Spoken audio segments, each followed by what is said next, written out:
wa rasuluh. Allahumma salli wa sallim wa barik ala sayyidina Muhammad wa ala alihi wa sahbihi ajma'in. Faya ayyuhal muslimun fi hadhihi al-munasabati al-badi'ah usikum wa iyaya nafsi bitaqwallah wa ta'atihi haitsu qala Allah ta'ala fi kitabihil aziz ya ayyuhalladzina amanu ittaqullaha wa qulu qawlan sadida yuslih lakum a'malakum wa yaghfir lakum dhunubakum wa may yuti'illaha wa rasulahu faqad faza fawzan 'azima. Wa qala Rasulullah fi haditsihi ittaqillaha haitsu ma kunta wa atbi'is sayyi'atal hasanah tamhuha wa khaliqin nasa bi khuluqin hasanin. Hadirin jamaah salat Jumat Masjid Al-Muhajirin yang dimuliakan Allah, pada kesempatan yang mulia ini izinkan khatib mengajak diri khatib sendiri dan jamaah sekalian untuk senantiasa meningkatkan, mengoptimalkan, mengakselerasi takwa kita kepada Allah Subhanahu wa ta'ala. Takwa dengan sebenar-benar takwa. Takwa mulai dari pengertian yang umum, menjalankan semua perintah Allah dan menjauhi semua larangannya, maupun takwa dalam pengertian yang lebih dalam, selalu merasa dekat dengan Allah. Pada kesempatan yang mulia ini khatib akan menyampaikan khutbah dengan tema kembali mengamalkan Al-Quran. Jamaah sekalian, syukur alhamdulillah saat ini kita berada di bulan Muharram, salah satu bulan yang dimuliakan oleh Allah. Bulan mulia di mana pahala dari amal soleh yang kita lakukan akan dilipat gandakan, sebagaimana dosa-dosa yang dilakukan atas kemaksiatan juga akan dilipat gandakan. Bulan Muharram menjadi bulan yang dimuliakan Allah karena banyak peristiwa sejarah yang terjadi di bulan ini. Di antaranya adalah peristiwa hijrah Rasulullah bersama para sahabat ke Madinah. Di antaranya adalah diselamatkannya Nabi Musa dan Bani Israil dari kejaran Fir'aun dan dibelahnya Laut Merah. Lalu diselamatkannya Nabi Ibrahim dari kobaran api yang diperintahkan Namrud. Atas kemuliaan inilah kita diminta untuk memaksimalkan amal-amal soleh tersebut di bulan ini. Dan sebagian dari amal-amal soleh itu adalah kita kembali membaca, memahami, dan mengamalkan Al-Quran. Dalam konteks ini mari kita ingat kembali apa yang disampaikan Rasulullah pada haji wada.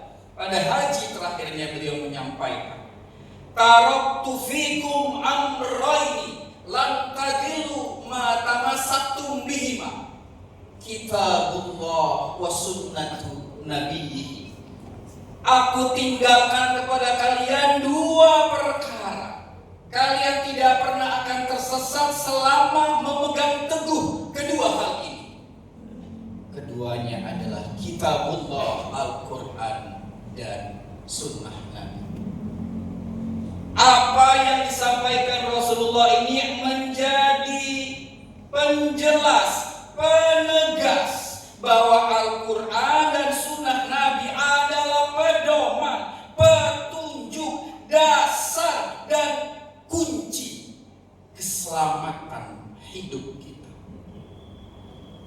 Dan pada Al-Quran ada yang lebih spesifik lagi sebagaimana yang Allah firmankan dalam Al-Isra ayat 82. Wa nunazzilu minal Qur'ani ma huwa shifa wa rahmatun lil mu'minin wa la yuridu zalimina illa khasara.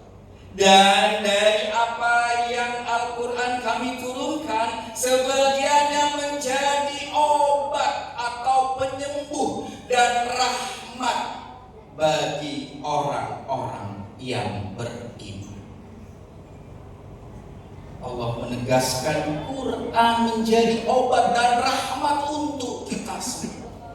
Dalam konteks inilah para jamaah sekalian, dalam konteks ayat inilah, dalam urgensi keadaan kita hari ini, di mana sekarang kita hidup pada era fuka, era bani yang ditandai oleh kerapuhan di mana-mana, ketidakmenentuan di mana-mana, ketidakpastian di mana-mana, era multi krisis, era di mana hari ini tidak ada seorang pun, tidak ada satu tokoh pun hari ini yang masih hidup yang layak kita percaya dan kita jadikan contoh.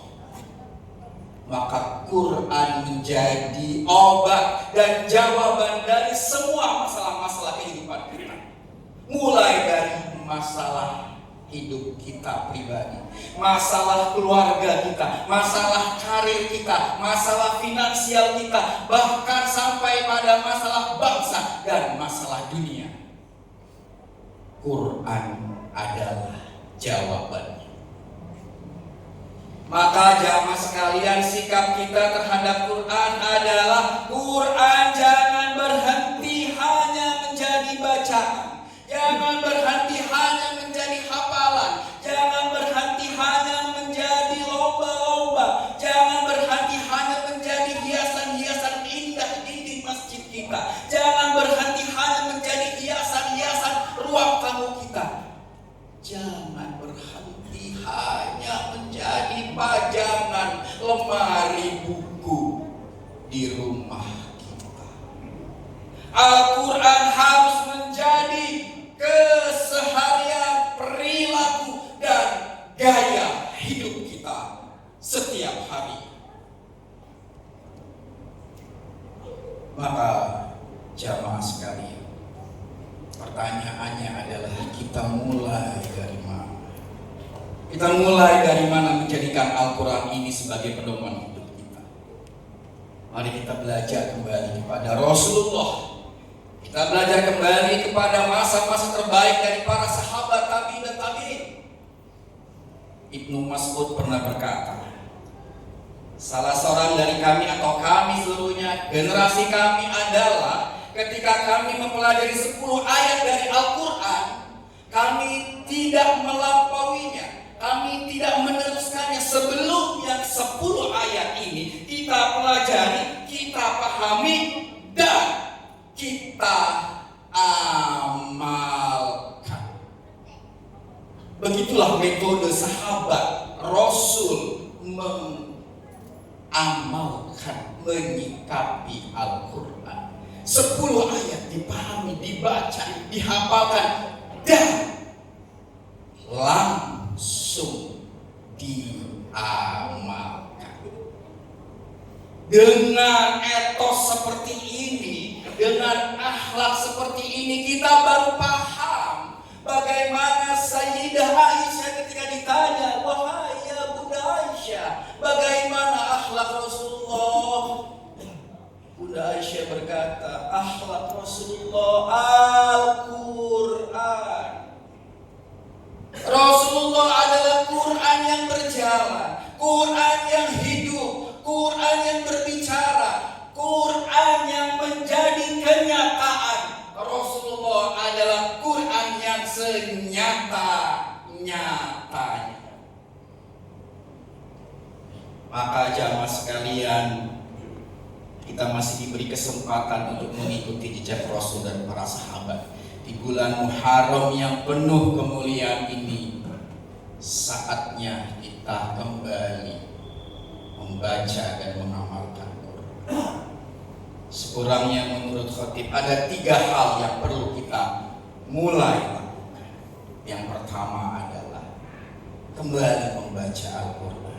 Karena Al-Quran adalah, makna dasarnya adalah Al-Quran, bacaan yang mulia.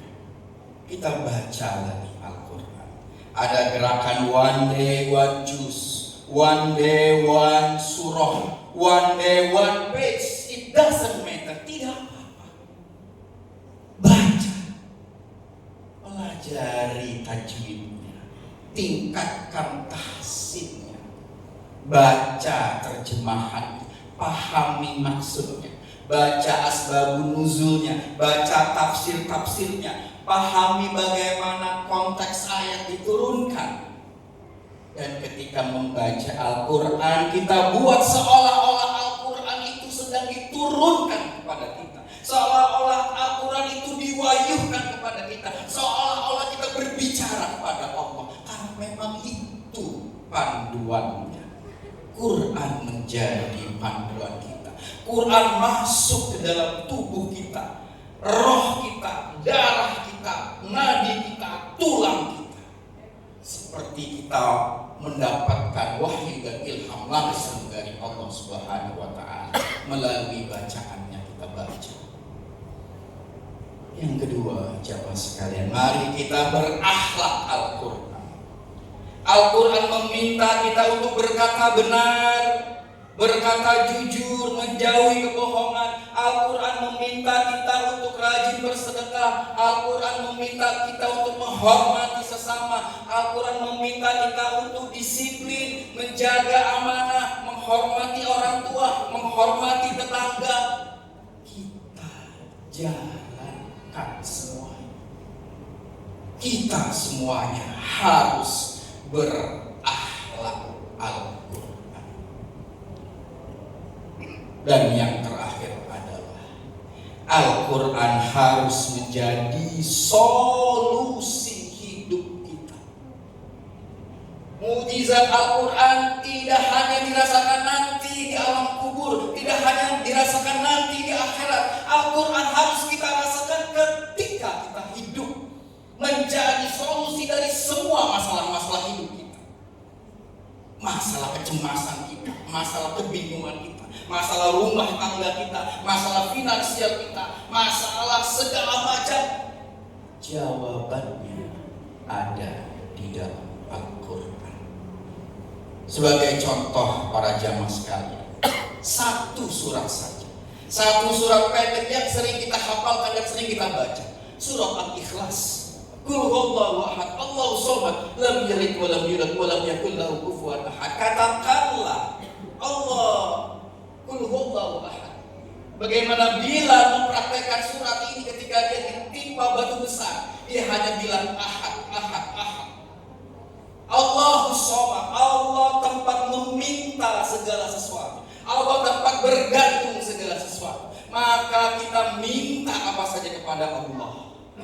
Minta kedamaian, minta karir, minta jabatan, minta keselamatan. Mintalah hanya kepada Allah, bukan kepada manusia, bukan kepada komunitas-komunitas, bukan kepada yang selain Allah. Begitu seterusnya, ayat-ayat seterusnya, Al-Baqarah, semuanya kita jadikan pedoman, kita jadikan tuntunan, kita jadikan praktek hidup kita sehari-hari. Insya Allah, jika 3 hal ini kita jalankan, 3 hal ini kita praktekkan, membaca dengan penuh hikmat, membaca dengan penuh khusyuan, membaca dengan penuh kebenaran tajwid dan lafadznya, lalu kita berakhlak seperti akhlak Al-Quran, Al-Quran akan membantu kita untuk berakhlak dengan Al-Quran. Dan terakhir, Al-Quran menjadi solusi hidup kita. Insya Allah hidup kita akan diberkahi dengan Al-Quran. Insya Allah hidup kita diselamatkan, diterangi, diberi pencerahan kehidupan di dunia dan di akhirat, hingga di alam barzakh, hingga Al-Quran menjadi pemberi syafaat kita hari yaumul hisab. Barakallahu li wa lakum fil Qur'anil azim wa nafa'ani wa iyyakum min ayati wa dzikril hakim wa taqabbala minni wa minkum tilawatahu innahu huwas samiul alim fastaghfiruhu innahu huwal ghafurur rahim. Allah